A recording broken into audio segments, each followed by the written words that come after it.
빌립보서 4장 4절 5절 말씀 봅니다.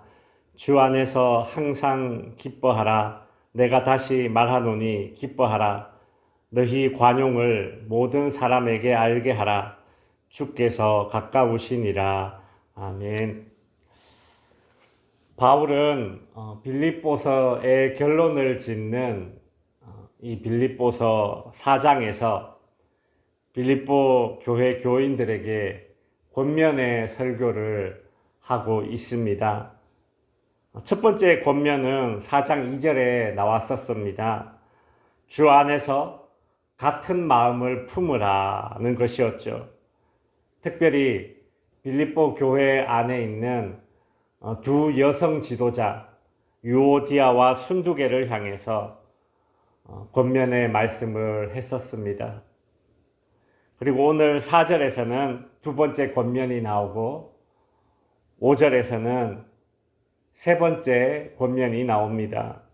이 4절과 5절은 하나로 묶어진 그런 말씀인데, 먼저 4절을 보면 주 안에서 항상 기뻐하라. 내가 다시 말하노니 기뻐하라 라고 권면의 말씀을 주고 있습니다.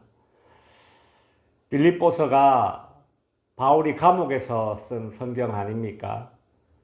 근데도 이 빌립보서에서 기뻐하라, 기쁨이라는 단어가 17번 나옵니다. 신기하죠? 전혀 기쁨과는 상관없을 것 같은 감옥에서, 그것도 참 이번 투옥에서는 석방이 될지 안 될지 모르는 그런 상황에서 참 바울은 연이어서 기쁨이라는 단어를 계속 사용하면서 그렇게 빌립보서를 썼다는 것이죠.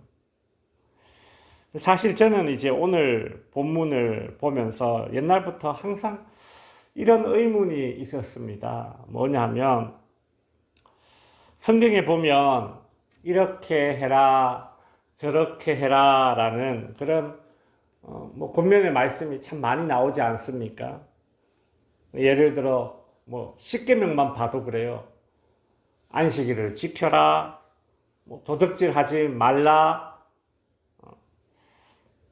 이런 어떤 구체적인 행동, 액션을 요구하거나 혹은 금지하거나 이런 권면의 말씀은 그래도 지키기가 쉽습니다. 그렇죠? 하거나 안 하면 되니까 그렇습니다.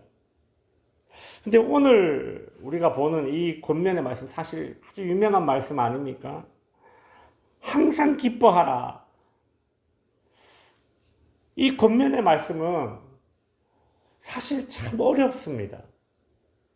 왜냐하면 지금 바울이 이 항상 기뻐하라라는 이 말은 우리에게 어떤 감정을 요구하는 것처럼 보이거든요. 안 그렇습니까? 어떤 감정 중에 기쁨이라는 특정한 감정을 지금 요구하잖아요. 항상 기뻐하라. 근데 여러분, 항상 기뻐할 수 있습니까? 우리에게 기쁨이라는 특정한 감정을 요구하는데 이 감정이라는 것이 사실 내가 뭔가 이렇게 낸다기보다는 어떤 이 감정은 반응으로 나올 때가 참 많잖아요. 사실 슬픔, 기쁨, 분노 이런 거 다 어떤 반응일 때가 많거든요. 사람의 능력 혹은 사람의 노력으로 기쁨이라는 것을 항상 유지할 수 있는가라는, 저는 그런 의문이 이 본문을 볼 때마다 사실 들었거든요. 여러분 어떻습니까? 가능합니까? 항상 기뻐하라. 이거 가능해요? 예를 들어서 하루에 1시간 기도해라. 이거 할 수 있잖아요, 차라리. 안 그래요? 근데 항상 기뻐하라. 왜 바울은 이렇게 불가능할 것 같은 것을 권면을 할까? 먼저 우리가 이 본문에 대해서 생각해 볼 것은 항상 기뻐하라, 항상 기뻐하라라는 이 권면의 말씀은 성도들로 하여금 뭔가 이렇게 방방 뛰게 만드는 어떤 감정적인 요소 가운데 하나인 기쁨의 상태를 계속 유지해라라는 그런 권면의 말씀이 아닙니다. 여러분, 성경을 우리가 이 서신서를 읽다 보면 바울도요, 이렇게 서신서를 쓰면서 내가 너희를 위해서 염려하고 막 이런 말이 나오거든요. 바울 자신도 항상 마음을 이 감정, 기쁨이라는 감정을 항상 유지할 수 없는 한 인간이에요. 지금 본문이 그걸 요구하는 게 아닙니다. 그럼 도대체 뭘 이야기하느냐? 중요한 단서가 몇 가지 있는데, 첫 번째가 주 안에서라는 단어입니다.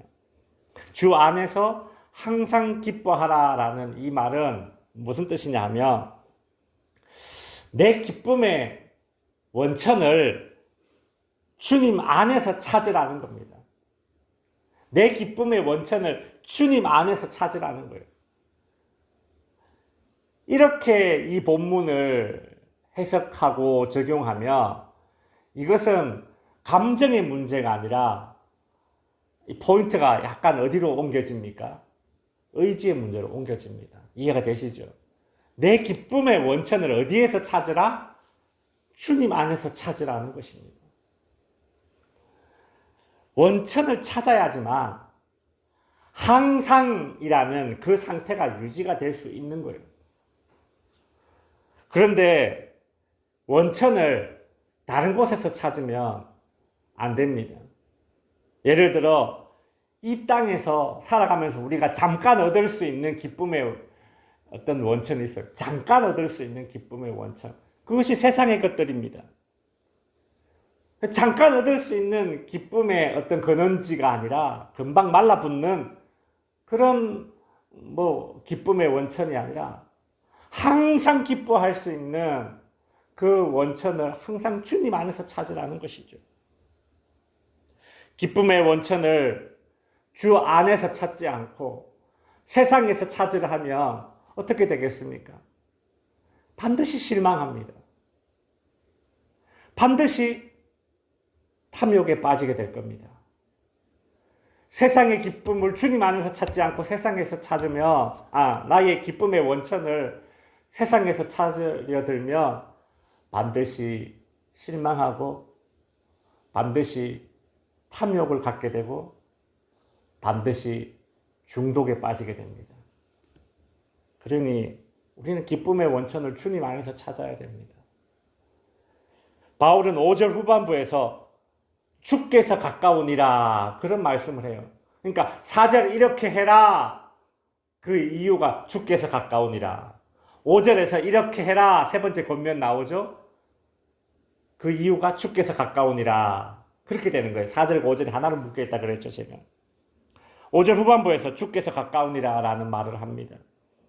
이 말은 종말론적인 표현이죠. 그죠?